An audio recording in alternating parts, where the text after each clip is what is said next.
Hello students, MBBS abroad की top choice में Kyrgyzstan भी एक ट्रेडिशनल चॉइस है क्योंकि यहाँ एनएमसी गाइडलाइंस भी फॉलो होते हैं और बजट भी अफोर्डेबल है। यहाँ तक कि किर्गिस्तान की एमबीबीएस ड्यूरेशन जो कि 5 साल की थी, एफएमजीएल 2021 इंट्रोड्यूस होने के बाद 6 साल कर दी गई। इसी की वजह से किर्गिस्तान हमेशा स्टूडेंट की एमबीबीएस अब्रॉड डेस्टिनेशन की लिस्ट में होता था।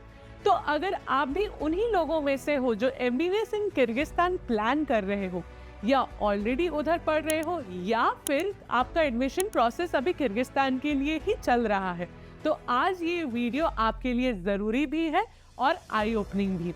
लेकिन उससे पहले अगर आप एमबीबीएस अब्रॉड की गाइडेंस के लिए इंटरेस्टेड हो तो डिस्क्रिप्शन बॉक्स में एक फॉर्म है, आप उसको भरिए और हमारी टीम आपको फ्री 1-on-1 काउंसलिंग के लिए खुद कनेक्ट करेगी। और हाँ, ऐसी क्रूशियल करियर अपडेट्स के लिए सब्सक्राइब कर लो ताकि वीडियो अपलोड होते ही नोटिफिकेशन मिल जाए। तो पिछले कुछ सालों से किर्गिस्तान की पॉपुलैरिटी बढ़ रही है उसके low cost English medium course और एक आसान एडमिशन प्रोसेस के लिए। लेकिन 29 मई को आई लेटेस्ट स्टेट एक्रेडिटेशन रिव्यू ने सबको शॉक कर दिया। रिपोर्ट के अकॉर्डिंग किर्गिस्तान की 13 medical university ministry of health की नई एक्रेडिटेशन स्टैंडर्ड्स को मीट नहीं कर पाई और ये पहली बार नहीं हुआ। हर कंट्री में टाइम पर इंस्पेक्शन होते हैं, सेम उसी तरह जैसे एनएमसी वर्क करती है, और जो कॉलेजेस स्टैंडर्ड्स के अकॉर्डिंग फिट नहीं होती है उनको बैन कर दिया जाता है। ये कोई रूमर नहीं है, कोई सोशल मीडिया स्पेक्यूलेशन नहीं है। इसलिए आज के इस वीडियो में हम पॉइंट टू पॉइंट समझेंगे कि आखिर किर्गिस्तान में हुआ क्या है। तो अगस्त 2025 में किर्गिस्तान के प्रेसिडेंट ने मेडिकल एजुकेशन सिस्टम को रिफॉर्म करने के लिए एक इम्पोर्टेंट डिक्री साइन किया था। गवर्नमेंट का मानना था कि मेडिकल एजुकेशन स्टैंडर्ड्स को और स्ट्रॉन्ग बनने की जरूरत है और क्वालिटी कंट्रोल तो इम्प्रूव करना होगा। इसी ऑब्जेक्टिव के साथ मिनिस्ट्री ऑफ हेल्थ ने मेडिकल यूनिवर्सिटीज और कॉलेजेस के लिए एक नया एक्रेडिटेशन फ्रेमवर्क इंट्रोड्यूस किया, क्योंकि पिछले कई सालों में इंडिया, पाकिस्तान, बांग्लादेश और अफ्रीकन कंट्री से लार्ज नंबर में स्टूडेंट्स किर्गिस्तान में एडमिशन लेने गए थे, जिसकी वजह से फैकल्टी की कमी, student teacher ratio, clinical quality, infrastructure, academic resource और एजुकेशन स्टैंडर्ड जैसे कुछ कंसर्न सामने आने लगी। इन्हीं सब फैक्टर्स को इवैल्यूएट करने के लिए ये नया एक्रेडिटेशन प्रोसेस को कंडक्ट किया गया और नया फ्रेमवर्क के अकॉर्डिंग यूनिवर्सिटीज को मल्टीपल पैरामीटर पर इवैल्यूएट किया गया। Faculty strength, clinical exposure, infrastructure, educational quality, regulatory compliances और इसके साथ ही यूनिवर्सिटी को नए गवर्नमेंट स्टैंडर्ड्स और डॉक्यूमेंट्स रिक्वायरमेंट भी फुलफिल करने थे। और एनालिसिस के बाद एक्रेडिटेशन प्रोसेस के रिजल्ट काफी शॉकिंग थे। ऑफिशियल रिपोर्ट्स के अकॉर्डिंग किर्गिस्तान में total 34 institutions medical education offer कर रहे थे।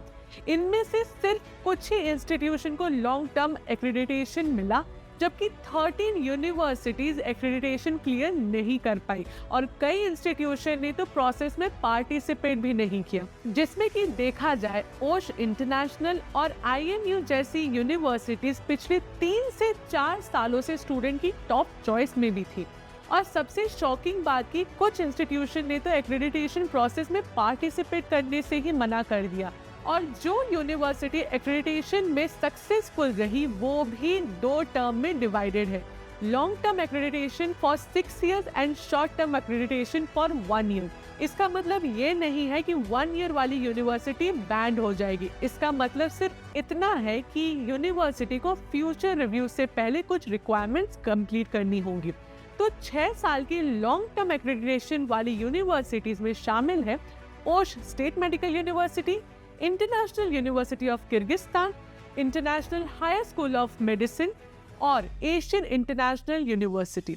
और 1 साल के शॉर्ट टर्म एक्रेडिटेशन में ये यूनिवर्सिटीज है Kyrgyz national university, Jalalabad state university, Kyrgyz Uzbek international university, Issyk Kul state university, Jalalabad international university, university of south Asia और इंटरनेशनल यूरोपियन यूनिवर्सिटी। तो स्टूडेंट्स को एक बात हमेशा समझना चाहिए कि रेगुलेटरी डिसीजन फ्यूचर में कभी भी अपडेट हो सकते हैं, अपील्स फाइल हो सकती है, यूनिवर्सिटी करेक्टिव मेजर इंप्लीमेंट कर सकती है। इसलिए किसी भी एडमिशन डिसीजन से पहले लेटेस्ट ऑफिशियल स्टेटस वेरीफाई करना बहुत ही जरूरी। तो अगर आप भी एमबीबीएस अब्रॉड करना चाहते हो और सही गाइडेंस की जरूरत है तो डिस्क्रिप्शन बॉक्स वाले फॉर्म को फिल करना मत भूलना। कुछ फैक्ट्स सभी स्टूडेंट्स को समझने होंगे कि जिन यूनिवर्सिटी से एक्रेडिटेशन क्लियर नहीं की उन पर रेस्ट्रिक्शन लग सकती है। इन इंस्टीट्यूशन में ऑलरेडी जो हजारों इंटरनेशनल स्टूडेंट्स एनरोल्ड है, अथॉरिटीज को एग्जिस्टिंग स्टूडेंट्स के एकेडमिक इंटरेस्ट को प्रोटेक्ट करने के लिए मैकेनिज्म प्रोवाइड करना होगा। अब आता है स्टूडेंट्स का सबसे बड़ा कंसर्न कि जो बच्चे ऑलरेडी वहाँ पे पढ़ रहे हैं उनका क्या। वो न्यू स्टूडेंट्स के लिए होते हैं। जो बच्चे ऑलरेडी वहाँ पढ़ रहे हैं वो वैलिडिटी इशू फेस नहीं करते। लेकिन इस सब के बावजूद अब भी कुछ कंसर्न से रिलेटेड ऑफिशियल क्लैरिफिकेशन आना अब भी बाकी है, जैसे कि क्या स्टूडेंट्स ट्रांसफर होंगे, डिग्री सेम यूनिवर्सिटी से कंटिन्यू होगी या नहीं, क्या कोई दूसरी इंस्टीट्यूशन ग्रेजुएशन प्रोसेस सुपरवाइज करेंगे, एकेडमिक क्रेडिट्स का मैनेजमेंट कैसे होगा, स्टूडेंट को फाइनल डॉक्यूमेंटेशन किस फॉर्मेट में मिलेगी। जब तक डिटेल गवर्नमेंट गाइडलाइंस नहीं आती तब तक इन क्वेश्चंस की कोई क्लैरिटी है ही नहीं। लेकिन क्या इसका मतलब है कि एमबीबीएस इन किर्गिस्तान खत्म हो गया है? बिल्कुल भी नहीं। एक्रेडिटेशन रिव्यू का मतलब ये नहीं है कि किर्गिस्तान की सारी मेडिकल एजुकेशन इनवैलिड हो गई है।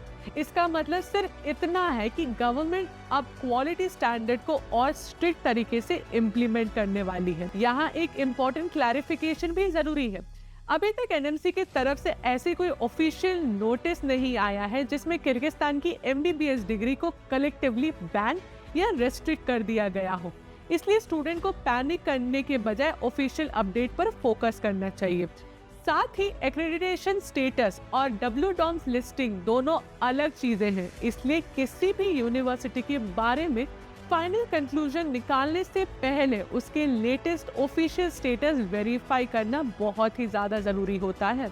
तो इस पूरी अपडेट का टेक अवे सिंपल है, किर्गिस्तान एमबीबीएस बैन नहीं हुआ है, लेकिन यूनिवर्सिटी सिलेक्शन पहले से ज्यादा इम्पोर्टेंट हो गया है। एडमिशन लेने से पहले accreditation status, clinical exposure, hospital affiliation और एनएमसी कंप्लायंस को थॉरली वेरीफाई करना is very important. And last but not the least, हाल ही में आए FMG 2025 परफॉर्मेंस रिपोर्ट के अकॉर्डिंग किर्गिस्तान का FMG passing percentage is around 20% और यूनिवर्सिटी वाइज FMG स्कोर आपकी स्क्रीन पर है। याद रखना, एमबीबीएस सिर्फ एक डिग्री नहीं, आपके मेडिकल फ्यूचर की फाउंडेशन है। अगर आप 2026 या 2027 इनटेक के लिए एमबीबीएस अब्रॉड प्लान कर रहे हो और कंफ्यूज्ड है कि करंट सिनेरियो में कौन सी कंट्री या फिर यूनिवर्सिटी सेफ है, बिना किसी डाउट के एजुकेशन वाइब की काउंसलिंग टीम से कनेक्ट कर सकते हो। एजुकेशन वाइब एक ब्रिटिश सर्टिफाइड काउंसलर्स की टीम है। Direct official contracts and nationally हम 10 सिटीज में अवेलेबल हैं, तो ट्रस्ट का कोई इशू ही नहीं है। डिस्क्रिप्शन बॉक्स में एक लिंक है, आप उसको भर के फ्री में 1-on-1 काउंसलिंग भी ले सकते हैं। वीडियो पसंद आया हो तो लाइक, शेयर और सब्सक्राइब जरूर करिए। मिलते हैं हम अपने नेक्स्ट अपडेट के साथ।